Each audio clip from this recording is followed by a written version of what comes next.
Bonjour les amis Lion, je vais faire une vidéo pour débuter ce mois d'octobre 2024 ou un peu différent de ce que je faisais jusqu'à présent, puisque je vais m'intéresser bien sûr à vos énergies, mais plus aux énergies qui vous entourent, les énergies d'autrui, les énergies qui peuvent être déjà en action ou pas encore en action.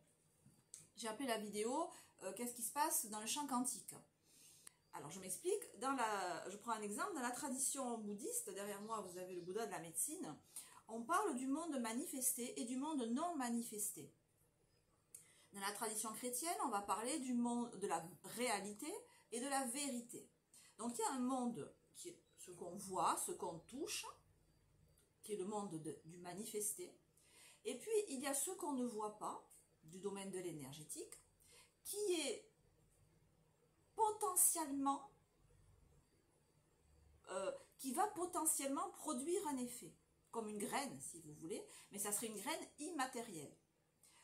On appelle ça des formes pensées, on appelle ça des égrégores, on appelle ça plein de choses.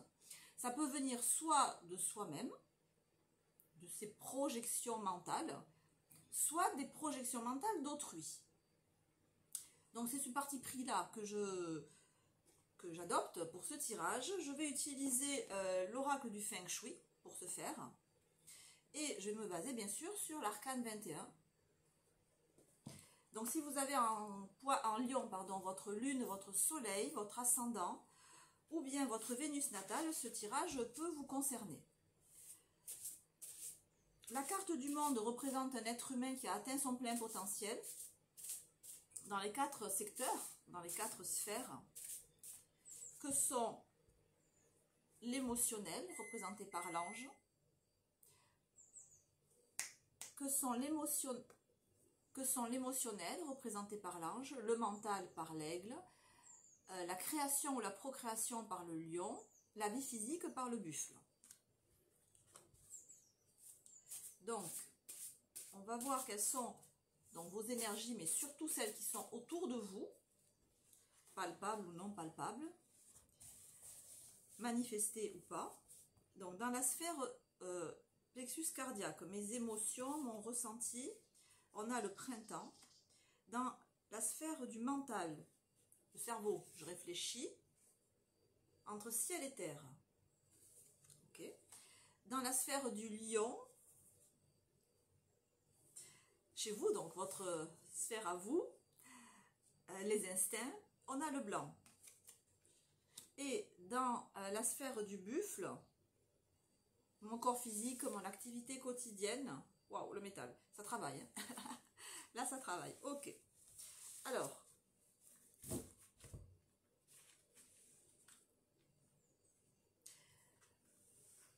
est-ce qu'on voit toutes les cartes? Oui. Bon, la première des choses que je vous dis de suite, là, c'est qu'au niveau du corps physique, de votre activité dans la vie quotidienne, vous êtes à pied d'œuvre, vous vous attelez à un travail conséquent, mais vous vous y attelez, c'est presque trop gros pour vous, c'est presque trop, en termes d'effort, ça a l'air gigantesque par rapport à ce que vous devez faire. Ou du moins vous imaginez que ça va être un travail dithyrambique en termes de tout en fait. Vous imaginez que ça va être quelque chose de très plus dans tout, plus dans l'intensité du travail qu'il va falloir fournir, plus dans les revenus que ça va vous donner, plus dans ce que ça va entraîner d'autres, plus dans tout ce que vous pouvez développer à partir de cette idée-là.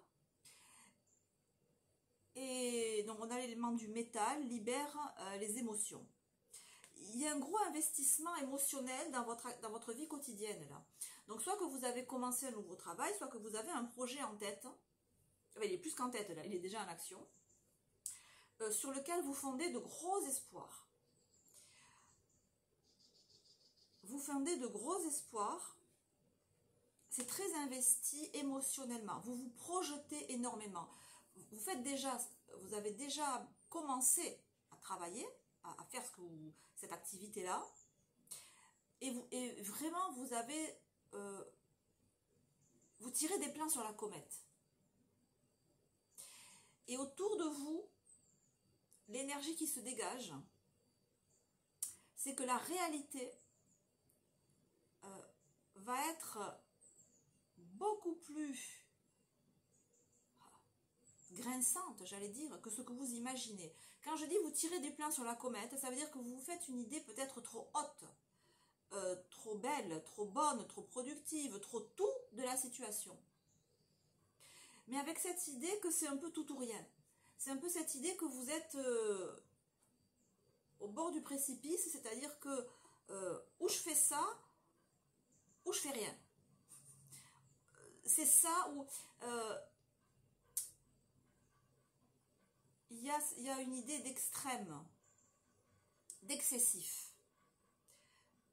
Et là, l'idée, c'est de vous mettre en garde contre une vision tronquée de la réalité, parce que l'énergie qui se dégage de cette atmosphère-là, c'est une énergie de structure extrêmement ancienne, très rodée, qui broie tout sur son passage en fait. J'essaie de clarifier mon idée. Je vous vois là avec plein d'idées fabuleuses, avec plein d'idées mirobolantes, avec plein de projets, plein d'envies. Mais méfiez-vous de ce qu'on vous propose, méfiez-vous des offres qu'on vous fait, et méfiez-vous surtout de l'idée que vous vous en faites. Parce que c'est pas aussi beau que ce que vous croyez. Alors, il y a du potentiel, effectivement, mais si je prends un exemple, ce serait par exemple si vous décidez de travailler dans une grande société et vous êtes extrêmement enthousiaste parce que vous avez un poste de créatif et que voilà, vous vous dites je vais pouvoir développer cette société, apporter mes idées, on va pouvoir faire prospérer, développer des nouveaux marchés, peut-être aller à l'international, voyez. Et en fait, cette structure que vous intégrez, elle est, j'ai l'idée qu'elle peut casser complètement tout votre idéal, tous vos plans, tous vos projets. Elle peut les réduire à néant, par exemple par une bureaucratie lourde, qui fait que, ok, vous avez un poste de créatif, mais pour remettre un projet, vous avez 15 niveaux hiérarchiques avant d'arriver au décisionnaire. Et que donc, concrètement, on y arrive une fois tous les 30 ans. Et que, vous voyez, il y a cette idée de...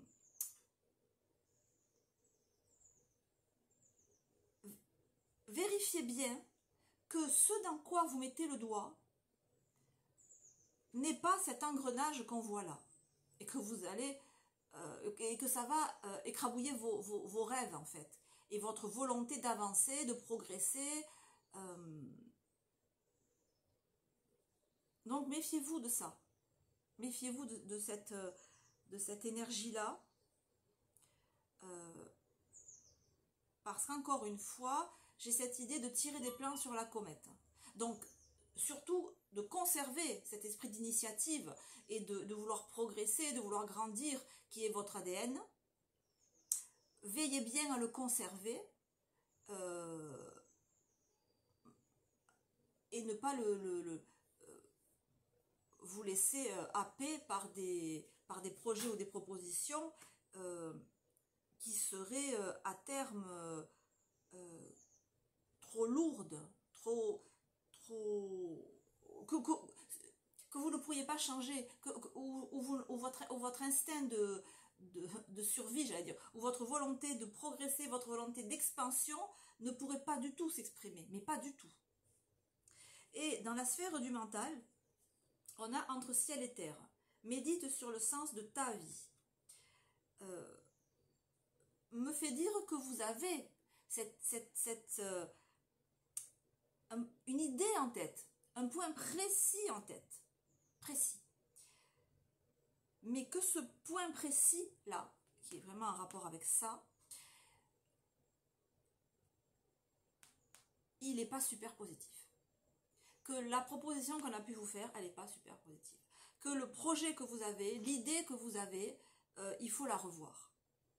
Parce que, et il faut aller au fond des choses.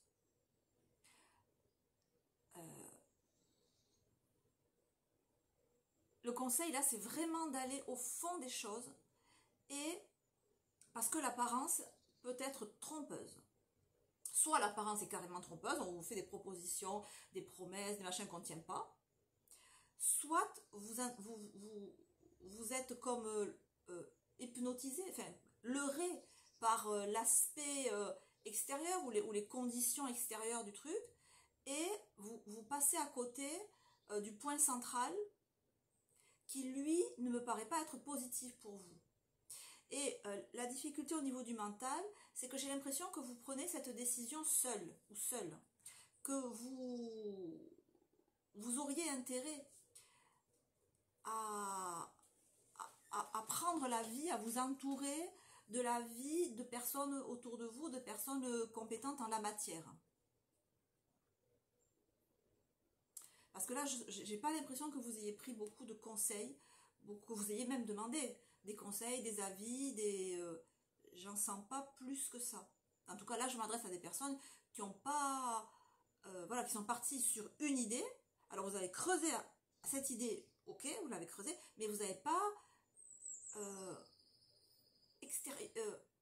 défocalisé votre étude, votre réflexion d'un point précis. Il y a quelque chose qui vous tente énormément, et cette tentation, fait abstraction du reste. Et le reste, quotidiennement, dans la vie active, dans le travail, m'a l'air susceptible de ne pas vous laisser la liberté que vous souhaitez.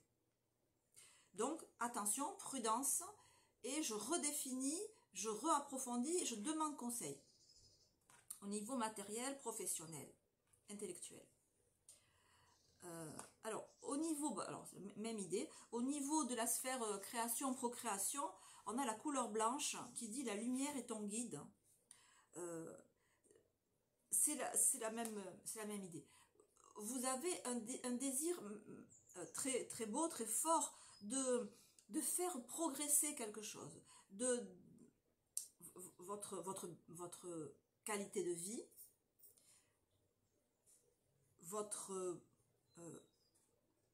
il y a l'idée de pousser, il y a l'idée d'une plante qui pousse, qui s'épanouit, qui se ramifie, et c'est votre envie, c'est votre désir. Parce que peut-être que jusqu'à présent, vous n'aviez pas cette possibilité de mener votre vie comme vraiment vous le vouliez, de faire de vos journées ce que vraiment vous aimez faire, de vivre votre passion, de vivre de votre talent artistique éventuellement, de faire un métier passion. Et vous avez essayé, vous avez fait des tentatives, mais ça n'a pas donné grand-chose. À chaque fois, les circonstances ne tournaient pas en votre faveur, ça marchait un petit peu, puis ça ne marchait plus. Mais vous avez encore cette connexion à votre envie profonde. Et là, l'idée, c'est que j'ai l'impression que, ok, ça y est, là, je vais avoir le moyen de développer ça, d'être vraiment qui je suis, de faire vraiment ce que j'aime dans la vie. Mais comprenez bien que si votre désir d'agir, il est comme cette plante-là, toute fine, toute fragile, et qu'en face de vous, vous avez un tel rouleau compresseur, voilà, je ne vous fais pas un dessin. Donc, méfiance, peut-être on revoit ses plans, on voit peut-être moins grand, moins haut, non, c'est pas du moins haut, c'est... parce que demander à un lion ou à qui que ce soit d'ailleurs de voir moins grand ou moins haut, c'est stupide. c'est tout à fait contre-productif. C'est voir la situation différemment et ne pas se fier aux apparences. Et vous défocaliser, il y a un truc qui vous plaît énormément là-dedans, vous ne voyez que ça. Faites abstraction de cet élément-là qui vous obnubile, vous le mettez de côté, et vous voyez tout le reste. Et vous voyez dans quelle mesure vous, dans cette nouvelle activité, ou dans une activité que vous faites déjà depuis un certain temps, mais que vous voulez changer, que vous voulez passer à un stade supérieur, vous voulez que ça soit plus grand, plus fort, vous voulez que ça bouge, dans cette nouvelle, dans ce nouveau virage que vous voulez donner à votre vie matérielle, professionnelle, est-ce que vous allez pouvoir rester, est-ce qu'il va y avoir encore de la place pour que la végétation pousse? Est-ce qu'il y aura de la place pour que le printemps arrive? Pour que les bourgeons puissent pousser? Est-ce que vous allez avoir le temps de souffler? Est-ce que vous allez avoir le temps de rester connecté à ce qui fait que vous avez envie de vous lever le matin, à ce qui fait que vous rayonnez? Est-ce que vous allez avoir le temps de rester connecté à ça?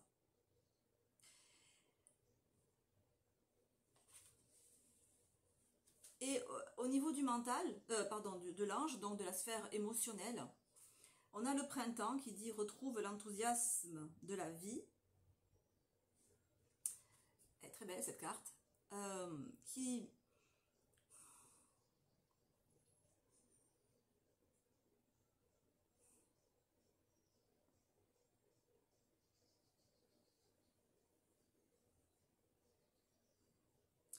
Alors, qui me fait dire que pour trouver peut-être une voie plus adéquate ou d'améliorer, d'arranger, de peaufiner, de perfectionner ce que vous voulez mettre en place là,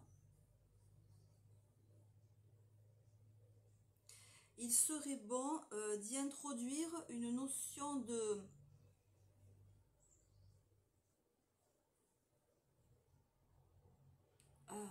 double vue,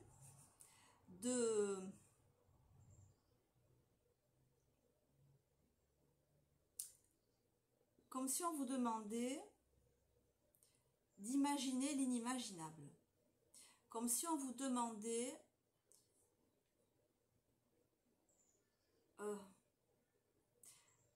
de vous projeter au printemps prochain, pourquoi pas, au printemps prochain. Donc vous faites une visualisation, mais ok, je fais ce que j'entreprends, ce que je veux entreprendre là, et je me projette donc dans plusieurs mois, en juin prochain. Et de regarder,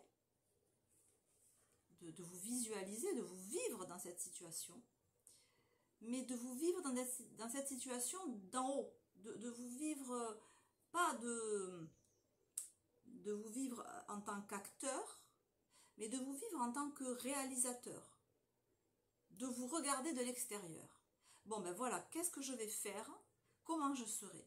Dans quel état je serai? Qu'est-ce que j'aurais pu faire? Qu'est-ce que j'aurais pas pu faire? Et de regarder, de faire une projection, mais en tant que réalisateur, en tant que vous vous regardez du dessus, vous vous regardez de très haut, vous faites comment ça s'appelle quand on sort de son corps là? Une distanciation, pour pas dire autre chose, une distanciation vraiment de vous avec votre futur vous. Vous jouez le jeu et vous essayez de voir qu'est-ce que vous aurez pu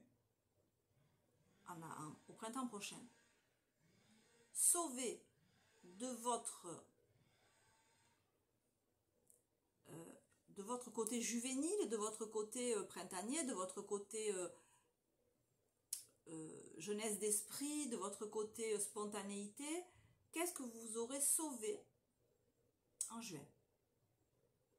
Voilà, c'est l'idée qui émerge là. C'est comme un conseil qui vous était donné par par une force invisible qui veille sur vous. Je ne sais pas comment le dire autrement, là pour le coup. Si on est dans les énergies, donc qui ne sont pas les vôtres, mais qui sont autour de vous, donc on est au niveau de l'émotionnel. Il y a un être, ou quelque chose, qui veille sur vous. Alors, un ange gardien, je pense que c'est plutôt une personne décédée en fait. Voilà, l'âme d'une personne décédée qui vient, qui veille sur vous, ou plutôt qui de temps en temps vient vous aiguiller sur le chemin de votre vie. Et là, cette personne, cet être, cet esprit, qui vient est là et il vous dit de rester vraiment, rester connecté à votre esprit d'adolescence, rester connecté à votre esprit d'enthousiasme, de joie, et en restant connecté à ça, vous prendrez les bonnes décisions, vous saurez dire non quand il faut dire non, et vous saurez modifier, changer ce qui doit l'être. Voilà. Bon, tout le monde n'a pas la chance d'avoir des esprits bienfaiteurs qui viennent nous aider au bon moment, mais là, vous, c'est le cas en fait. Voilà les amis. Donc un projet à peaufiner, pour le moins. Prenez soin de vous, je vous embrasse. Je vous dis à très bientôt. Ciao, ciao.